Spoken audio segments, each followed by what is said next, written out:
Bienvenue dans Lumière intérieure, notre nouvelle émission. Et pour ce premier numéro, nous avons eu envie de recevoir un journaliste star, un journaliste passionné de politique. Il a travaillé pour le magazine Le Point. Il a été de longues années à la tête de la rédaction de l'Express. En réalité, il est bien plus qu'un journaliste puisque très régulièrement, il monte sur scène ou joue dans des films. Ça, évidemment, c'est quand il n'écrit pas de livres. Visuellement, on le reconnaît à sa silhouette longiligne, à son œil espiègle et bien évidemment à sa célèbre écharpe rouge. Cet homme aussi multiple que talentueux, c'est Christophe Barbier. Christophe, bonjour. Bonjour. Merci d'être venu sur ce plateau. Installez-vous confortablement. Merci. Merci à vous. Merci d'être avec nous aujourd'hui. Alors Christophe, nous sommes en pleine période de rentrée politique, sans vouloir vous faire offense, vous avez couvert un certain nombre de rentrées politiques. Comment est-ce qu'on se renouvelle dans cet exercice qui consiste à commenter l'actualité politique ? L'actualité a plus d'imagination que nous. C'est pas tellement la peine de se renouveler, même s'il faut toujours veiller à réveiller sa curiosité. C'est l'actualité qui va inventer en permanence des événements que personne, aucun romancier n'aurait été capable de mettre sur le papier. Qui aurait pu imaginer l'affaire Strauss-Kahn en 2011 ? Qui aurait pu imaginer le surgissement d'Emmanuel Macron dans la présidentielle 2017 ? Qui aurait pu imaginer le coup de tonnerre de la rentrée 2018 avec la démission de Nicolas Hulot ? Tout ça, c'est des cadeaux de l'actualité. Donc ce qu'il faut, nous, c'est maintenir des instruments aiguisés pour surtout apprendre à ne pas être surpris. Parce que l'actualité, c'est en permanence la surprise. Alors vous tenez une chronique politique tous les matins dans Première Édition sur BFM TV. C'est une première édition qui commence tous les jours à 6h du matin.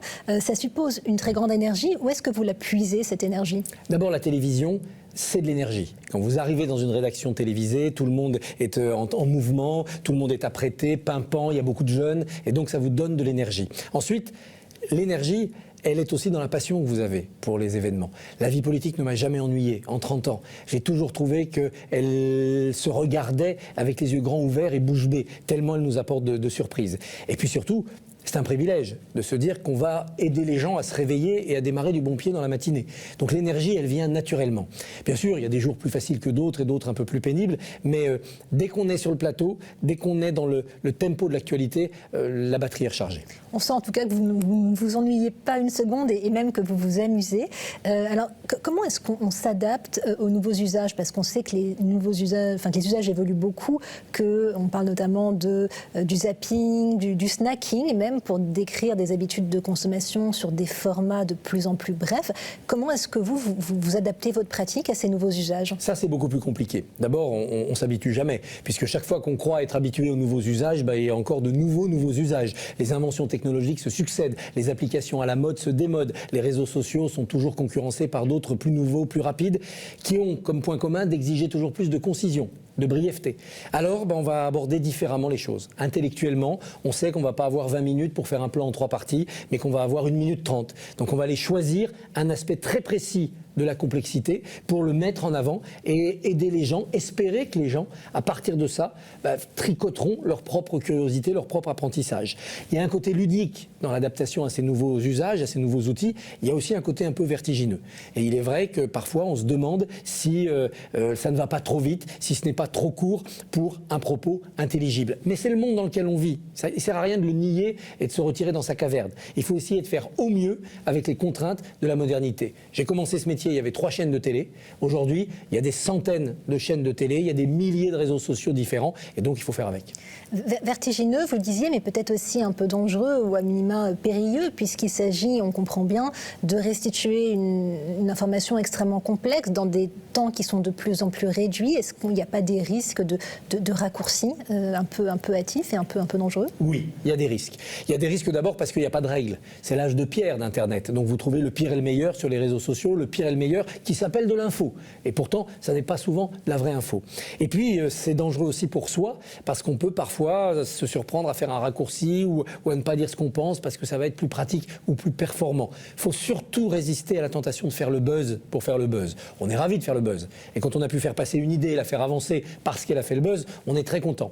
Mais il ne faut pas que ça soit le principe de base. Il faut que ça soit la conséquence heureuse d'une prise de position.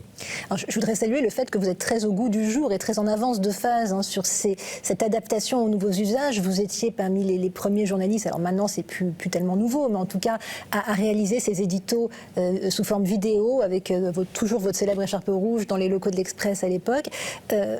Aujourd'hui, c'est presque dépassé entre guillemets, même si complètement ringard, vous pouvez le dire. Même si bon, les internautes restent quand même assez friands de format vidéo. C'est quoi la prochaine étape, celle sur laquelle vous allez ou sur laquelle vous vous apprêtez à aller, qui correspond justement à des nouveaux usages? Je me demande s'il ne faut pas créer une chaîne YouTube pour porter un peu plus ces éditos.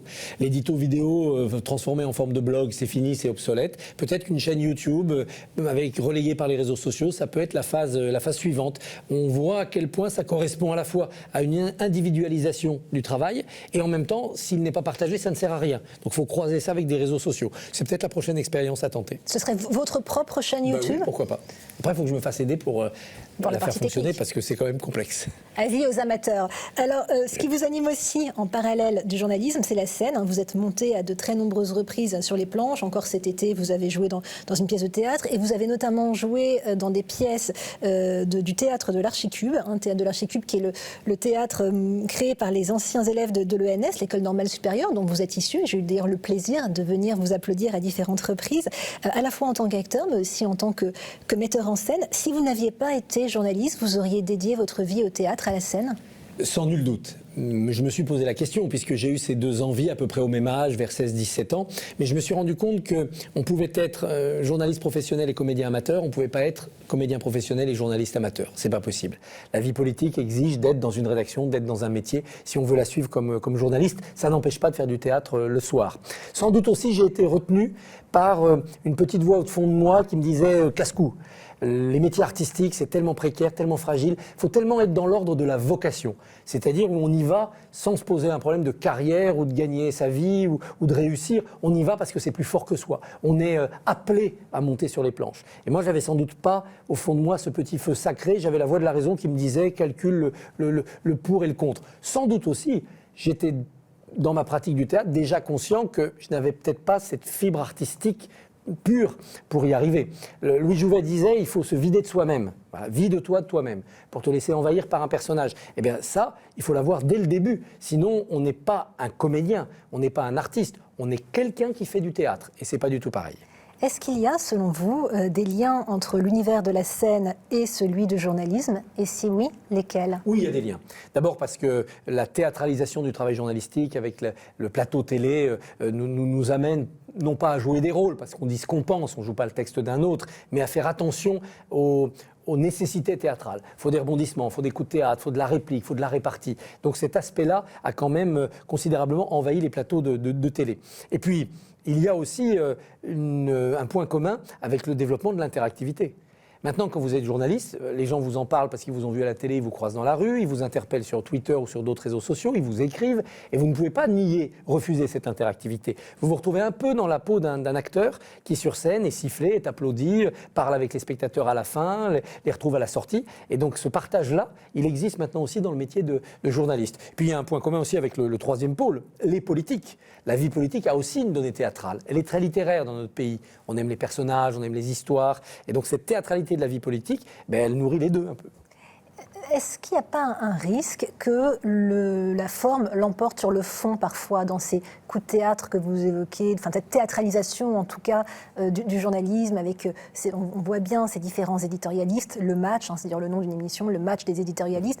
Est-ce qu'il n'y a pas un risque que la forme l'emporte sur le fond? Oui, c'est un risque. C'est pour ça qu'il faut toujours commencer dans l'ordre par qu'est-ce que je pense, en quoi je crois. Sur ce sujet-là, quelle est ma conviction? Une fois qu'on a la conviction, la mise en forme peut être agréable. On va devoir frapper l'imagination des gens, et donc une formule, un jeu de scène, un petit pugilat, un petit débat avec un adversaire, ça peut permettre de faire passer cette conviction. Mais au départ, c'est la conviction. C'est pas « ah, je vais penser ça parce que ça sera plus facile à faire passer, ça sera plus théâtral ». Non, non, non. D'abord la conviction. On ne cède rien sur la conviction. Après, une conviction exprimée de manière ennuyeuse et peu excitante, ça sert à rien. Est-ce que ça veut dire que les journalistes qui ont peut-être moins d'appétence pour la prise de parole en public sont un peu, entre guillemets, laissés sur le carreau? Non, mais c'est vrai qu'aujourd'hui, c'est difficile de trouver sa place dans ce milieu complètement si on n'est pas apte aussi à être sur les plateaux télé. On peut être un excellent journaliste de presse écrite et être timide et pas aimer la radio ni la télé. Ça devient difficile parce que votre propre rédaction écrite va vous demander d'aller faire du service avant-vente, si j'ose dire, d'aller porter la bonne parole du journal sur les plateaux télé. Donc dans les écoles, aussi, parfois. oui, dans les écoles, il faut enseigner cela. Tout comme il faut enseigner la dimension du journalisme numérique parce que tout journaliste de presse écrite sera appelé à piloter une forme numérique de son article. Il se dit parfois que les robots, à terme, vont remplacer les journalistes. Vous y croyez ? Non, je n'y crois pas. Oui, il peut y avoir une forme de robotisation de l'information, par exemple les cours de la bourse. Il n'y a plus forcément besoin de journalistes pour faire des dépêches rappelant que telle action a perdu 3 points et telle autre en a gagné 2, ou l'arrivée du tiercé. Mais dès que vous êtes dans l'enquête, le robot ne fera pas d'enquête. Dès que vous êtes dans l'écriture, le robot ne fera pas d'écriture ou de manière tellement artificielle que ça se verra. Donc l'essentiel du journalisme sera préservé par la robotisation. Et puis faisons des robots nos alliés, parce qu'un bon logiciel, un bon robot peut vous aider à enquêter. Il y a des enquêteurs qui sont devenus des pros de l'investigation sur le web. Moi, je me souviens à la rédaction de l'Express de la première fois où il y a eu un scoop web uniquement fait par un journaliste web devant son ordinateur. C'était un informateur qui avait révélé des secrets bancaires de la Suisse. Il avait apporté ce secret bancaire en France, on ne savait pas grand-chose sur lui, mais on avait quelques éléments. La ville où il habitait, la banque où il travaillait, des éléments d'âge. En recoupant, en allant dans les fichiers qui sont disponibles, il a réussi à identifier qui était cet individu. C'est-à-dire à lui enlever une forme de protection. Donc on n'a évidemment pas révélé son nom, mais on l'a contacté. Et ça, c'était la première fois qu'un investigateur web était plus rapide et plus fort qu'un investigateur du réel. Alors, Christophe, à présent, on va passer à la seconde partie de cette émission, qui est une émission un peu atypique sur une chaîne qui est elle-même un peu différente des autres. Et je vais donc vous laisser presque seul, puisque je vais vous laisser en bonne compagnie, en compagnie de vous-même. Et je vais, en ce qui me concerne, me retirer, mais rassurez-vous, vous allez m'entendre. Je serai présente avec vous par la voix. Installez-vous confortablement, faites comme chez vous. Vous avez un repose-pied, n'hésitez pas à vous installer voilà, vraiment confortablement. Et on se retrouve tout de suite. Eh bien, je vous attends. À tout de suite. Ne m'abandonnez pas.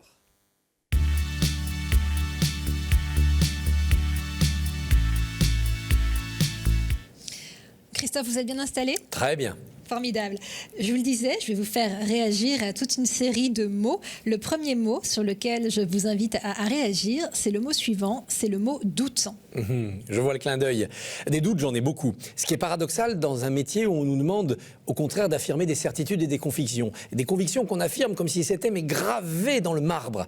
Et puis Doute, c'est aussi un film dans lequel j'ai eu la chance de tourner avec Benjamin Biolay et puis Suliane Brahim de la Comédie Française et Lara Guirao, qui racontait l'histoire de la gauche. L'histoire de la gauche avec la tentative ratée de Ségolène Royal et celle réussie de François Hollande. Et puis aussi l'affaire Strauss-Kahn. Et on s'apercevait à la fin de ce film, qui a été tourné en 2012, que Hollande allait échouer, que son quinquennat allait être une catastrophe. Et finalement, eh bien, le film était prophétique.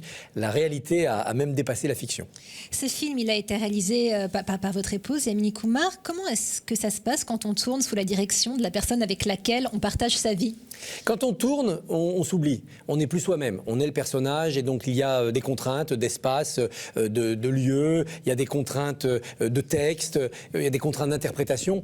Peu importe les liens que vous pouvez avoir avec tel ou tel personnage du film ou tel technicien. De toute façon, si vous ne faites pas abstraction de vous-même, vous n'êtes pas dedans. Et puis surtout, quand on est acteur, on obéit. On obéit au réalisateur, c'est lui le patron ou c'est elle la patronne. Vous l'avez dit tout à l'heure, dans leurs chroniques, les éditorialistes donnent le sentiment d'avoir beaucoup de convictions, hein, ce qui en soi est une bonne chose. Est-ce qu'en ce qui vous concerne, vous avez systématiquement une idée assez arrêtée sur les choses, ou est-ce que sur tel ou tel sujet de politique ou autre, il vous arrive de douter ? C'est mon métier, c'est mon devoir d'avoir des idées arrêtées, des convictions. Ça ne veut pas dire que j'ai raison, mais ça veut dire que sur tel sujet, quel qu'il soit, je dois dire exactement ce que je crois vrai, ce que je pense. Et si c'est un sujet nouveau que je n'ai pas encore abordé, je dois être entraîné à très très vite, par instinct, par réflexe, aller du côté où va pencher ma tête, où va pencher mon cœur. C'est une forme de gymnastique. Et on y arrive, et c'est agréable. Mais c'est agréable aussi de se rendre compte, après coup, qu'on avait tort. Et que la conviction qu'on a défendue a été démentie par la réalité. Ça ne veut pas dire qu'on a eu tort de le penser au moment où on l'a pensé. Ça veut dire que nous avons été un élément dans l'évolution d'une réflexion et que l'histoire a emmené la réalité dans une autre direction, pas plus. Et au moment de pencher vers tel ou tel côté, comme vous l'évoquiez à l'instant, est-ce qu'il vous arrive souvent ou parfois d'avoir des cas de conscience ? Oui, le privilège de l'âge, c'est qu'on commence à avoir étudié à peu près tous les sujets. Et donc, on se souvient d'avoir vu passer tel problème, telle loi, telle discussion, et on réagit donc avec déjà un corpus de convictions en soi, ce qui facilite la tâche. Quand parfois c'est un peu blanc ou noir, quand c'est un cas de conscience, il faut faire confiance à son instinct. De quel côté son sentiment, sa conscience va aller d'emblée. Il faut l'écouter. Méfie-toi de ta première impression, elle est souvent la bonne, dit le proverbe. Et oui, il faut écouter cette première impression, même si on a des cas de conscience. Des cas de conscience parce qu'on peut fâcher tel ou tel, des cas de conscience parce qu'on sait qu'on va heurter telle partie de la population, mais ça ne fait que renchérir le devoir de dire ce qu'on pense. Vous disiez tout à l'heure, parfois on peut se tromper de côté, justement. Pour être honnête, en vous faisant réagir au terme doute, j'avais également hésité à vous faire réfléchir sur le terme échec. Qu'est-ce qui vous inspire, ce thème-là ? Nous sommes dans un pays où l'échec est une mauvaise nouvelle. Il y a d'autres pays où l'échec, c'est le début de la chance suivante, c'est le début de la tentative suivante, c'est le socle sur lequel on appuie la tentative suivante. Et je constate que notre pays n'arrive pas à passer dans cette culture. Nous sommes au pays de Vercingétorix, nous sommes au pays de Cyrano, où finalement, les grands perdants, glorieux mais battus, sont plus admirés que les grands vainqueurs. Et ça, je pense que c'est un trait de civilisation dont on ne se départira jamais. Alors d'où vient-il ? Peut-être de notre histoire politique, peut-être plus profondément aussi des peuples qui ont fondé ce pays. En tout cas, c'est une constante, c'est une moelle épinière de la civilisation française. Nous aimons les grands ratés. Alors il semblerait quand même que les mentalités évoluent un peu et que l'échec soit davantage valorisé. En ce qui vous concerne, quand on regarde votre parcours, on a le sentiment, et c'est tant mieux, que tout vous réussit.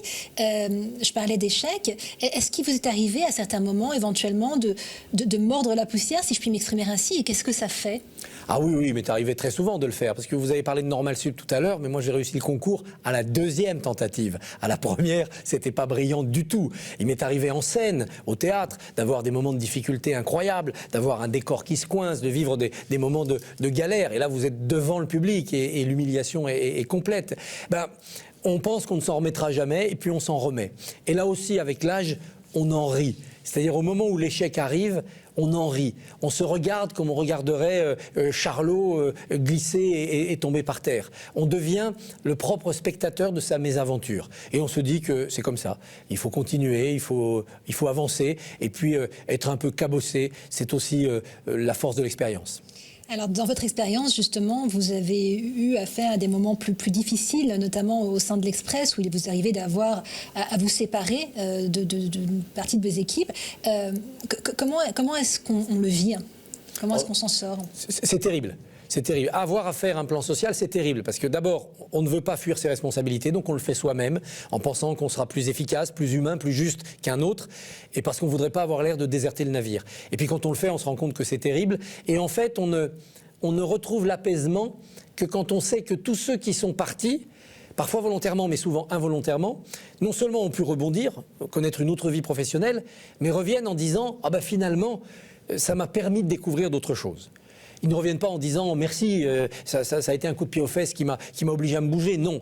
Mais ils reviennent en disant j'ai commencé une deuxième vie professionnelle et j'ai découvert des tas de choses. À ce moment-là, votre conscience n'est pas complètement en paix, mais au moins vous avez une sorte de ouf de soulagement. De ne pas avoir brisé quelqu'un, d'avoir brisé une trajectoire, mais pas un individu. Je vais vous inviter à présent à réfléchir, à réagir à un autre terme. Ce terme-là, c'est le mot vide. Vous parliez tout à l'heure du vide, hein, vous-même, vous l'avez évoqué. Qu'est-ce qui vous inspire, ce mot ? D'abord la peur. La peur du vide, ça j'en suis bien conscient. J'ai une espèce de boulimie d'action qui fait que je ne veux pas qu'une minute, une seconde reste sans contenu, sans agir, sans créer, sans faire quelque chose, sans rencontrer. Donc ça c'est vraiment la peur du vide. Je n'ai pas le vertige dans la vie physique, mais j'ai cette peur du vide dans l'existence. On est sur Terre pour très peu de temps. On n'a qu'une seule vie, donc il faut en avoir plusieurs. C'est ça vraiment mon mantra. Ensuite, le vide, c'est quand même ce qu'il est nécessaire de faire en soi à certains moments de l'existence. Des vides très courts, avant un direct à la télé. Rien, une seconde, une demi-seconde. Mais d'un seul coup, on doit couper avec le reste de la journée. Et puis, un vide un peu plus important, c'est le vide avant d'entrer en scène. Et c'est un vide qui est très difficile à faire parce que vous êtes assailli par des démons. Ces démons, c'est les démons du trac. Ils frappent à la porte, ils rentrent par la fenêtre, vous n'arrivez pas à faire le vide en vous. Et le seul moyen finalement de faire ce vide, c'est de vous jeter dedans. Et ça s'appelle entrer en scène.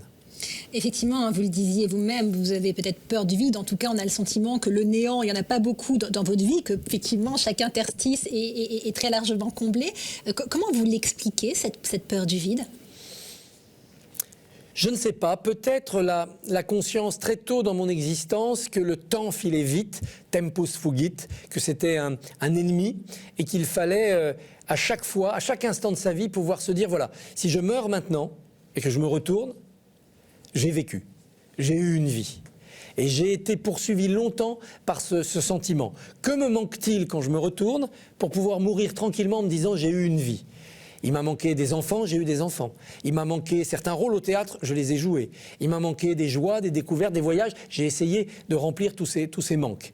Et d'arriver le plus vite possible au moment où, si ma vie s'arrête, j'ai eu une vie. J'en ai même eu plusieurs. Je ne peux pas me plaindre. C'est sans doute ce sentiment-là qui m'a très tôt habité, et notamment en regardant le plus grand des vides, c'est le vide sidéral, le vide de l'espace. Je suis un amoureux fou de la Lune, un peu comme Cyrano. Je donnerais ma vie pour aller sur la Lune, mais je vois bien que cette Lune est comme un joyau dans un immense vide, parce qu'il n'y a rien quand même. Même si on voit briller au loin des étoiles, c'est tellement loin qu'il n'y a rien.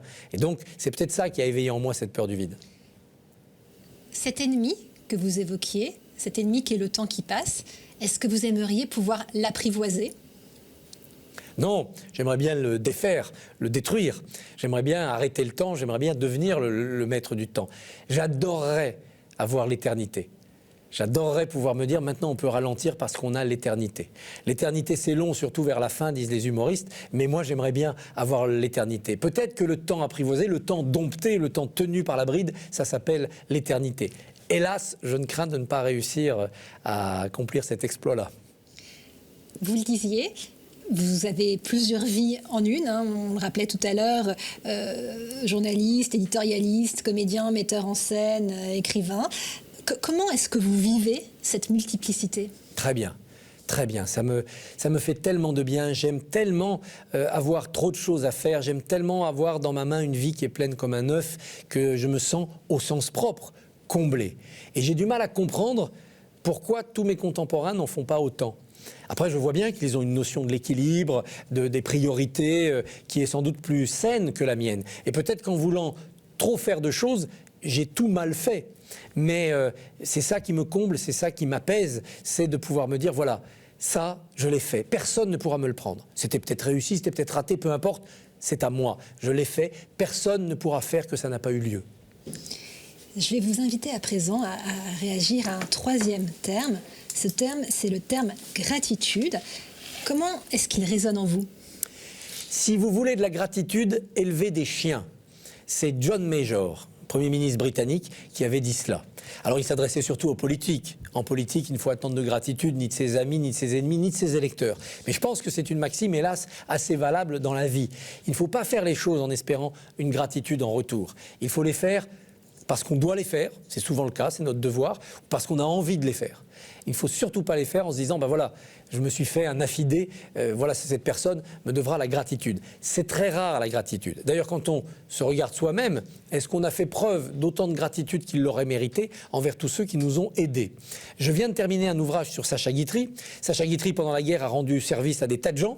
Puis quand il a eu des ennuis à la Libération, il a cherché des témoignages pour montrer qu'il n'était pas l'affreux collabo qu'on lui disait être. Et il y a eu très peu de témoins. Très peu de personnes ont dit non, il m'a aidé, il a aidé mon père, il a aidé mon frère, il a vraiment été très utile, il a rendu service à des gens. La gratitude s'est évanouie avec la défaite des uns et la victoire des autres. Donc ça laisse songeur. Il ne faut surtout pas faire les choses en espérant la gratitude. Pourtant, beaucoup de personnes font des choses en attendant autre chose en retour. Hein. Assez peu de personnes font des choses gratuitement. Comment est-ce qu'on pourrait faire changer le cours des choses et est-ce que vous avez néanmoins de l'espoir ? Moi, j'ai de l'espoir. J'ai l'impression que nous vivons dans un temps où les jeunes générations sont de plus en plus dans le don. et qu'elles vont faire des choses gratuitement, sans en attendre de retour en termes de renvoi d'ascenseur, comme on dit, ou de récompense. La philosophie qui est en train de s'installer sur cette planète, trop lentement, c'est l'idée que l'égoïsme, c'est l'altruisme. Nous sortons de 30 ou 40 ans où l'égoïsme, c'était l'égoïsme. Je vais marcher sur la tête des autres et je serai le plus riche, le plus fort, le plus beau. Soit parce que je serai une star, soit parce que je serai un trader millionnaire. Et puis on a vu l'inanité de cette voie-là. Et maintenant, les gens se disent, les jeunes, mais pour être heureux, pour faire mon bonheur, c'est-à-dire pour être égoïste, il faut que je fasse le bonheur des autres. Si je suis heureux en faisant le malheur des autres, je ne pourrai pas me regarder dans un miroir. Si je suis heureux et qu'à côté, d'autres sont malheureux et que je ne fais rien pour eux, je ne pourrai pas me regarder dans un miroir. Mais si je suis heureux parce que je suis allé vers les autres et que cet altruisme m'a réjoui, là, mon bonheur sera aussi un honneur. Je pourrai me regarder dans la glace et je serai vraiment heureux. Il n'y a plus d'égoïsme valable sans altruisme. Cette idée-là, si elle conquiert la planète, elle est tout à fait dans certaines philosophies qu'on a connues avec Gandhi et d'autres. Cette idée-là, si elle conquiert la planète, c'est formidable. C'est un nouvel âge de l'humanité. C'est l'âge altruiste, non sacrificiel. Je ne fais pas mon malheur, je ne me dépouille pas de tout pour le bien des autres. Je fais le bien des autres et c'est ça qui m'enrichit. Et si chacun fait cela, quelle ère de bonheur pour l'humanité. On en est loin encore, mais j'ai de l'espoir. Est-ce qu'il y a une initiative à laquelle vous pensez en particulier ? Une initiative qui est très facile à prendre, c'est l'interrogation sur les générations suivantes. Ce que je fais, quel impact ça a sur les générations suivantes ? Est-ce qu'en commettant tel acte, en prenant telle décision, je vais faire porter une charge ou causer un malheur pour les générations suivantes ? Et vous pouvez voir que ça couvre tous les aspects de la vie. C'est une ancienne qu'on nous sort pour les actes de civisme. Ne jetez pas une bouteille plastique dans la nature. Ah, c'est les générations suivantes qui en paieront le prix. C'est aussi ce qu'on nous dit par rapport au déficit public. C'est les générations suivantes qui paieront l'addition. Mais ça peut s'étendre à toutes les décisions de la vie. Si vous êtes à un moment donné dans la dureté avec quelqu'un, vous savez que cette dureté, elle va se répercuter. Et que plus tard, d'autres, plus jeunes, en feront les frais. Et donc il faut être dans la douceur et dans la générosité en pensant à ceux qui viendront plus tard. Frères humains qui après nous vivaient. Ce que François Villon nous a dit, c'est encore valable. Frères humains, alors vous me faites penser à une parole du Christ. Parfois, il faut tout de même vivre un dépouillement pour les autres. Qu'est-ce qu'elle vous inspire, cette parole ? Qu'entend-il par dépouillement ? Est-ce qu'on n'a pas eu une conception trop sacrificielle, trop doloriste du dépouillement ?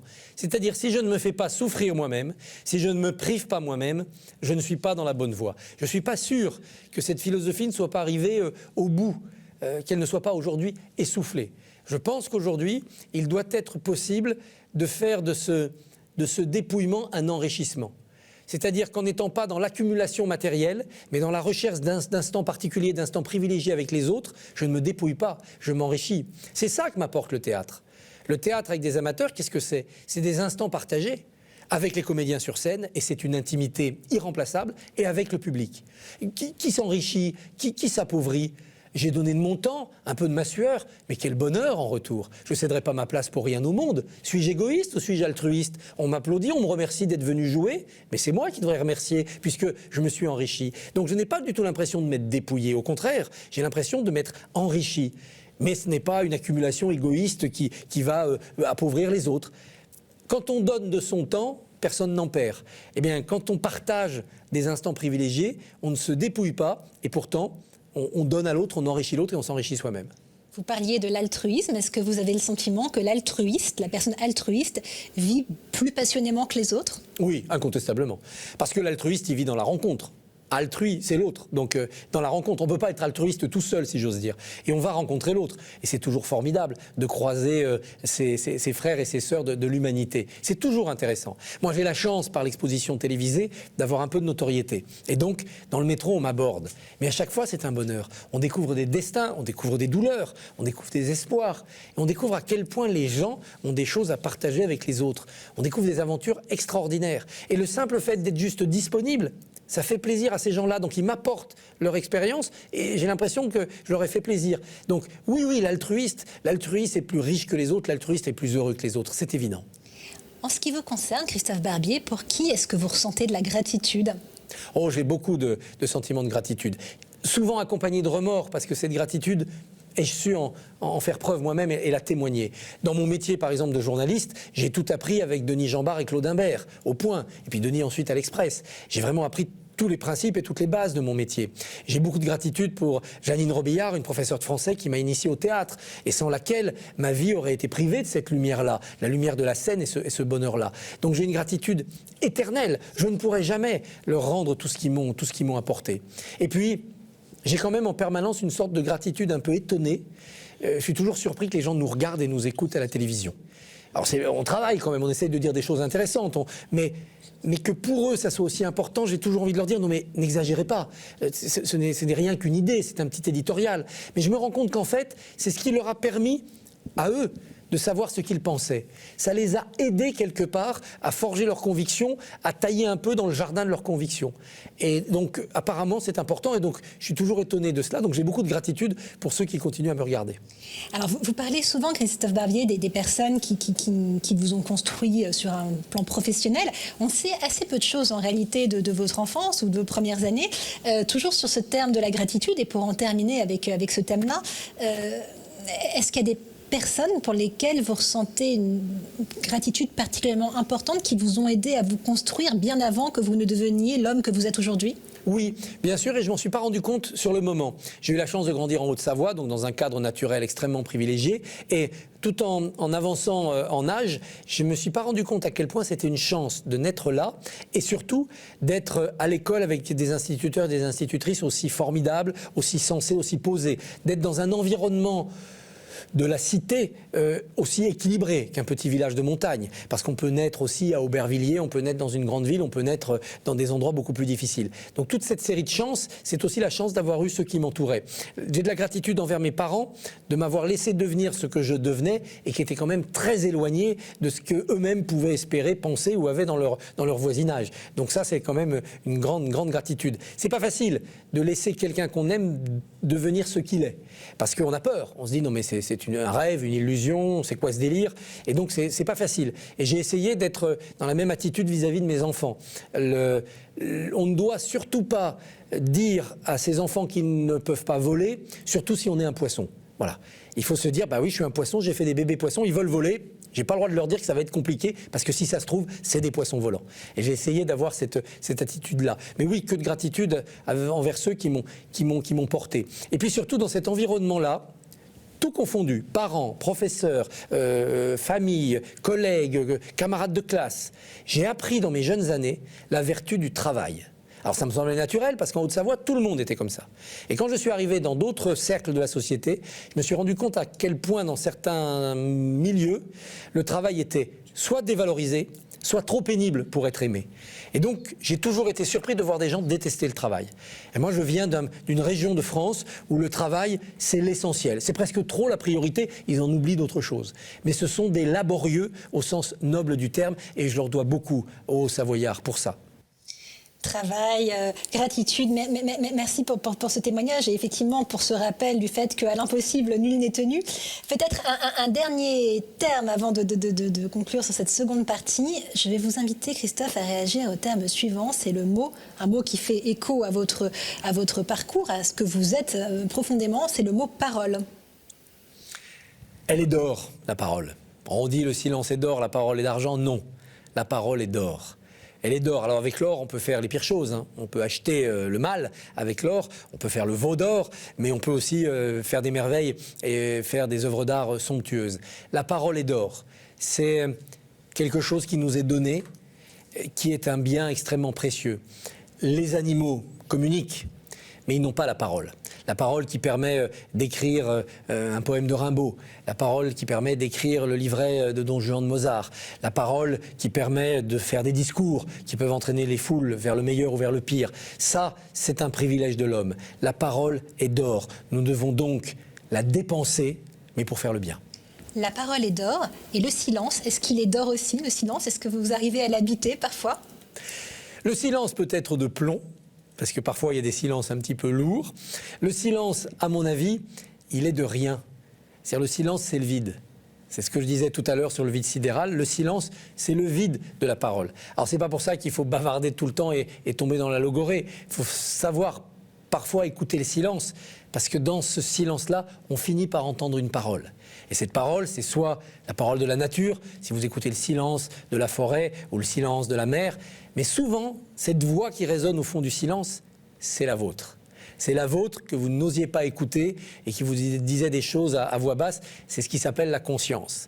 Donc le silence, pour moi, n'a de vertu que parce qu'il est l'écrin d'une nouvelle parole, d'une parole supplémentaire, qui est la parole cachée, qui est la parole de sa conscience. Et qu'est-ce qu'elle vous dit, cette parole, cette petite voix intérieure? Souvent, quand je l'écoute, elle me dit « mets-toi au travail ». On voit à quel point le travail, elle a aussi une valeur et quelque chose qui compte. Vous savez que les chrétiens parlent du Christ comme du Verbe, de la parole?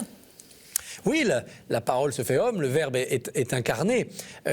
Si chaque être doué de parole pouvait faire sur cette terre le bien qu'a fait le Christ, je pense qu'on serait tiré d'affaire. Hélas, la parole est d'or, certes, mais nous n'avons pas tous des mains d'orfèvre. Merci beaucoup pour ces jolies paroles, justement, Christophe. Je vous dis à tout de suite.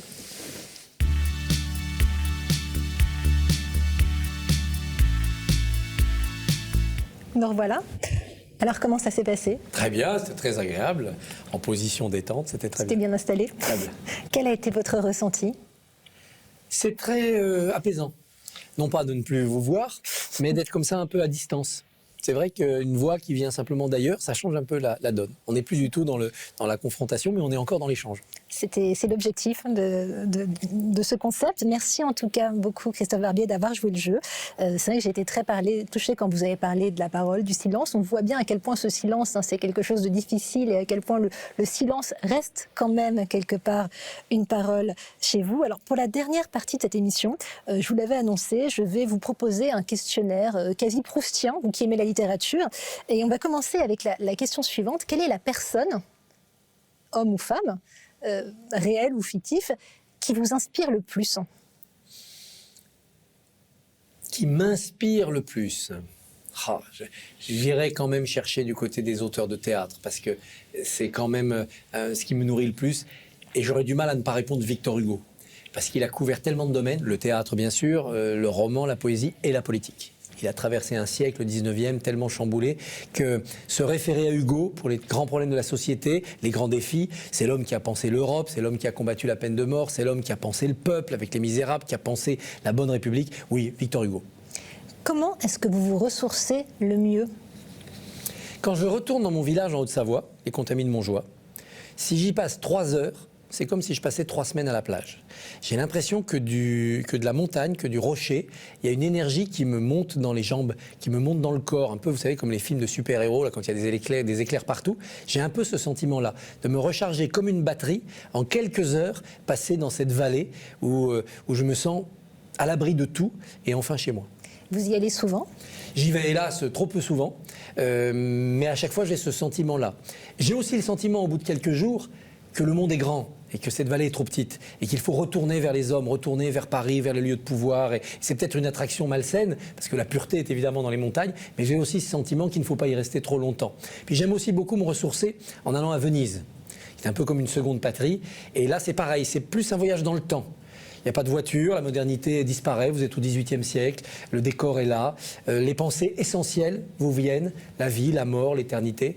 Et déambuler dans Venise, surtout tôt le matin ou la nuit, c'est une manière de se ressourcer qui m'est devenue indispensable. Effectivement, tôt le matin ou tard le soir, parce que dans la journée, ça vous ressemble d'ailleurs, hein, ça va dans tous les sens, ça bouge, ça grouille. Ça grouille, alors on peut très vite faire les chemins de traverse quand on connaît un peu la cité, mais c'est vrai qu'elle n'est jamais aussi belle qu'à l'aube, parce que s'ouvre la vie des vrais Vénitiens, les maisons des vrais Vénitiens, les églises des vrais Vénitiens, et on n'a pas encore évidemment l'afflux touristique. Donc il y a à la fois une tranquillité, une authenticité, et déjà des lumières sur la lagune, sur les canaux, sur les façades, absolument inimitables, qu'on ne voit nulle part ailleurs.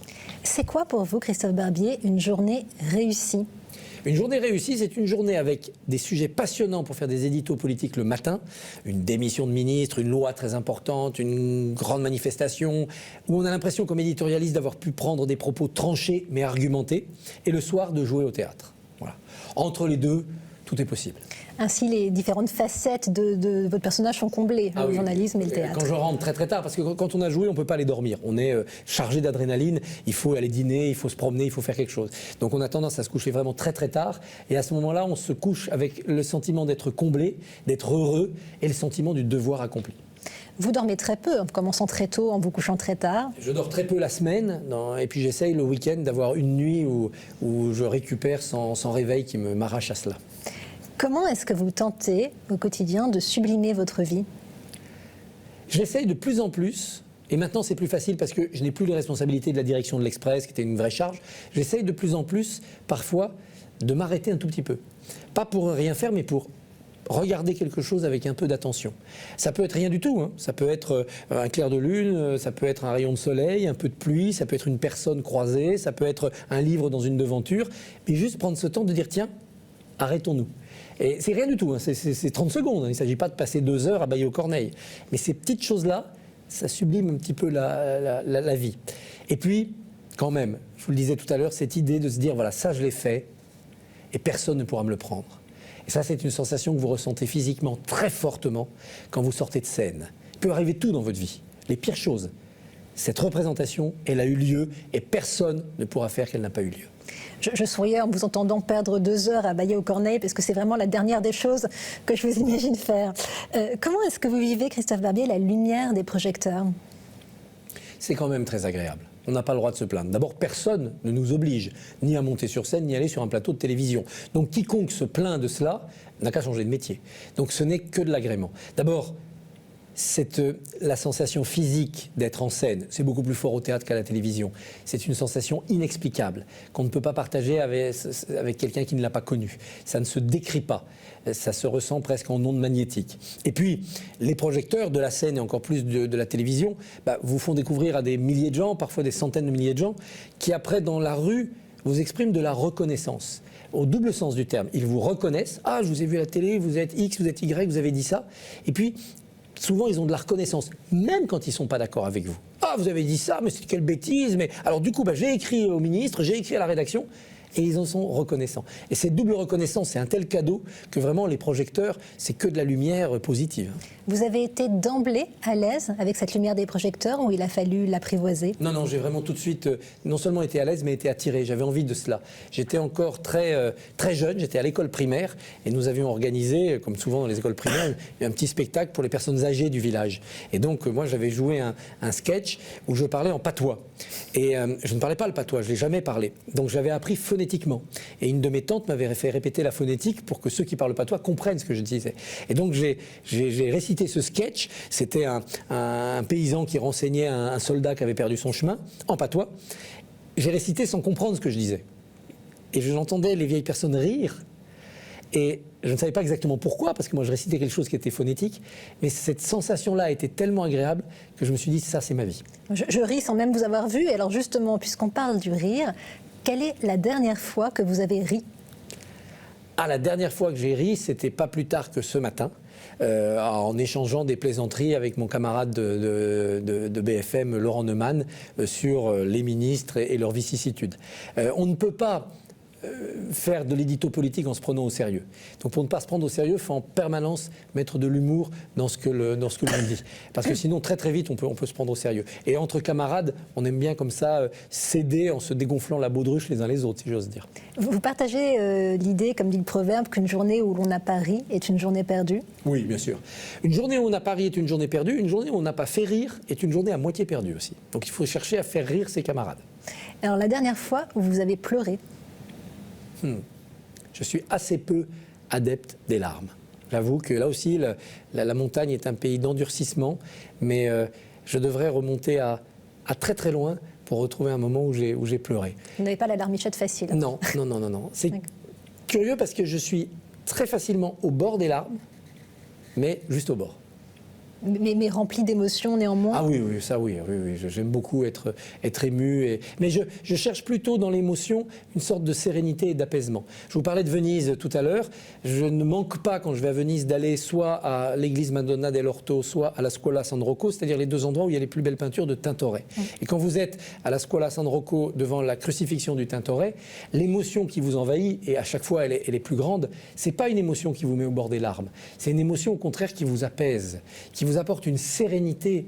Pourtant, vous êtes devant le Christ et les deux brigands en train de se faire crucifier. C'est pas un spectacle de paix, c'est un spectacle de tourment. Et néanmoins, la beauté de cette peinture vous apporte de la paix. Et vous partez après pour une journée où vous êtes dans une forme d'irénisme, accompagné plus par un souffle que par des larmes. Qu'est-ce que vous avez fait que vous ne referiez plus ? Il y a des choses que j'ai faites et que je n'oserais plus faire, mais que je me suis offerte. Par exemple, jouer Macbeth.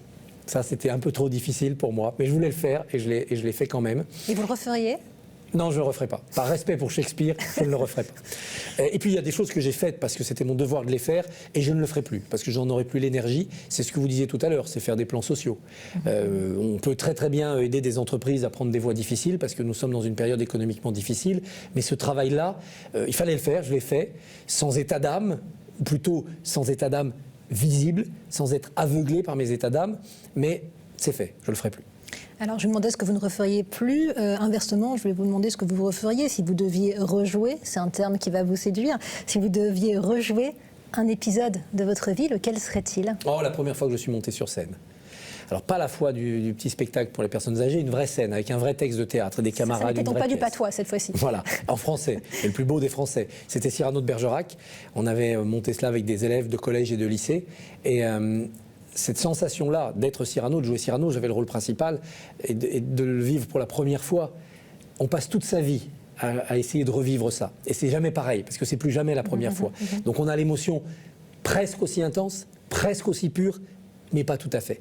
Et donc cette quête-là de retrouver, comme la Madeleine de Proust, cet instant premier du théâtre, un peu comme le cri du nouveau-né, ça je voudrais le revivre.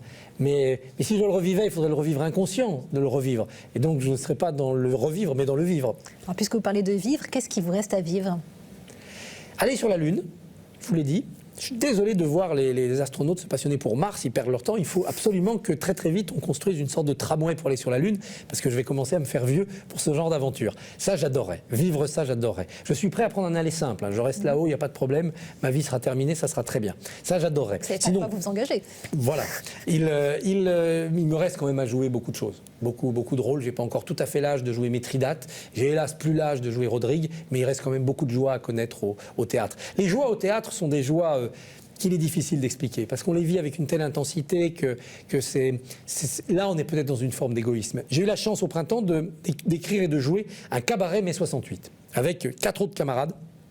Et ça a été une aventure humaine extraordinaire. On ne se connaissait pas 3 semaines avant, et on a passé sur scène peut-être parmi les plus belles heures de scène que j'ai passées de ma vie. Comment vous voulez l'expliquer? Comment vous voulez le partager? Comment vous voulez le reproduire? C'est un tel cadeau du hasard, c'est un tel cadeau de la Providence que voilà, c'est ça qui me reste à vivre. C'est de nouveau des expériences comme celle-là. Des beaux cadeaux du hasard et de la Providence. Ah oui. Donc. Si vous étiez un animal, vous seriez quoi? Un écureuil. Pourquoi un écureuil? Parce que l'écureuil est travailleur, épargnant, avec sa petite noisette. Il est très agile. Il monte sur les arbres. Il a aussi cette queue en panache qui lui donne aussi un sens de l'ostentatoire, de la scène. C'est un animal qui aime bien se faire remarquer aussi. Et il a un côté facétieux que j'aimerais avoir toujours. Et si vous étiez une fleur? J'aimerais bien être un coquelicot. Ah oui? Oui. C'est-à-dire la fleur qu'on ne met pas. C'est le rouge apparemment peut-être qui vous attire. Peut-être le rouge coquelicot, puis aussi la fleur qu'on ne peut pas cueillir et mettre en bouquet, elle se fane tout de suite. Et cette fragilité du coquelicot, j'aimerais bien être un coquelicot. Alors puisqu'on parle du rouge, je ne pense pas qu'on percera le mystère, parce que je crois que ce mystère, vous cherchez à l'entretenir, mais le mystère autour de cette écharpe rouge, il y a plusieurs versions qui circulent. Hein. La plus communément entendue, c'est l'idée que ce serait un cadeau de Carla Bruni-Sarkozy. Il y a toute une série d'autres versions qui circulent. Alors, oui, il y a toute une série d'autres versions. révolution, que c'est un cadeau de François Mitterrand, que c'est en hommage à mes ancêtres touaregs du désert. Celle-là, elle a eu beaucoup de succès sur les réseaux sociaux. Je dis parfois que c'est un morceau du premier rideau de théâtre derrière lequel j'ai joué, ce qui serait aussi un beau symbole. Sur une chaîne comme celle-ci, je pourrais dire que c'est une sorte d'étole de prêtre pour essayer, par la parole de l'éditorialiste politique, de convertir les ouailles, mais je n'aurais pas cette prétention. Ces différentes légendes, c'est vous qui les alimentez? Oui, j'aime beaucoup. Chaque fois que je vais devant des lycéens ou devant des étudiants, j'ai droit à cette question. Et je leur raconte une nouvelle version. Et souvent, en essayant de trouver une version qui est en rapport avec leur ville, je leur dis, écoutez, ça tombe bien que vous me posiez cette question parce que l'écharpe rouge, elle vient de votre ville. C'est une aventure qui m'est arrivée dans votre ville. Je leur invente évidemment une histoire, ils gobent ça, et je vois ceux qui y croient. Et après, je leur dis, vous voyez, vous m'interrogez après sur les fake news, en me demandant pourquoi on croit des bêtises, mais moi, vous m'avez cru, là. Alors peut-être parce que l'histoire était belle, mais aussi peut-être parce que, puisque c'est moi qui la racontais, vous ne pensiez pas que je pouvais mentir puisque je parlais de moi. Eh bien si, je mentais. Et j'essaye de créer comme ça une sorte de prise de conscience, que c'est très facile d'être dupé par un mensonge, par une fake news, parce que quand la personne qui l'émet vous semble crédible, vous êtes prêt à tout gober. On s'en sert sur scène aussi. Vous savez, sur scène, quand il y a des incidents de texte, très souvent, les comédiens meublent, ils improvisent, ils font ce qu'ils appellent du tricot dans leur langage. Et le public ne se rend compte de rien. Alors évidemment, si vous jouez Phèdre en alexandrin, c'est plus difficile de faire du tricot crédible. Mais si vous êtes dans une pièce en prose, c'est parfois très facile si vous êtes à l'aise. Et le public gobe tout. Pas parce qu'il est naïf, mais parce qu'il a envie d'y croire. Et donc quand je raconte des histoires sur l'écharpe rouge, ils ont envie d'y croire, donc ils y croient. Vous cherchez à alimenter le mystère, c'est important pour vous, cette part de mystère qui est en vous? Ah oui, j'aime beaucoup, puis j'aime beaucoup envoyer les gens sur des fausses ou des vraies pistes. Par exemple, Marguerite Yourcenar a écrit une très belle nouvelle qui se passe en Chine, sur Maître Wang Fo et son valet, où il y a une clé pour l'écharpe rouge. Mais écoutez, on a hâte de le lire et puis peut-être un jour de découvrir, qui sait, la vraie version de l'écharpe rouge de Christophe Barbier. Merci beaucoup en tout cas d'avoir participé à cette émission, merci à cette première. C'était un bonheur. Je vous ai pas trop traumatisé, j'espère. C'était très agréable. En tout cas, voilà, merci pour votre générosité. On était ravis d'en savoir plus sur vous, sur votre parcours, sur votre vision de la vie également. Merci à toutes et à tous de nous avoir suivis. On se retrouve très bientôt. Bonne soirée.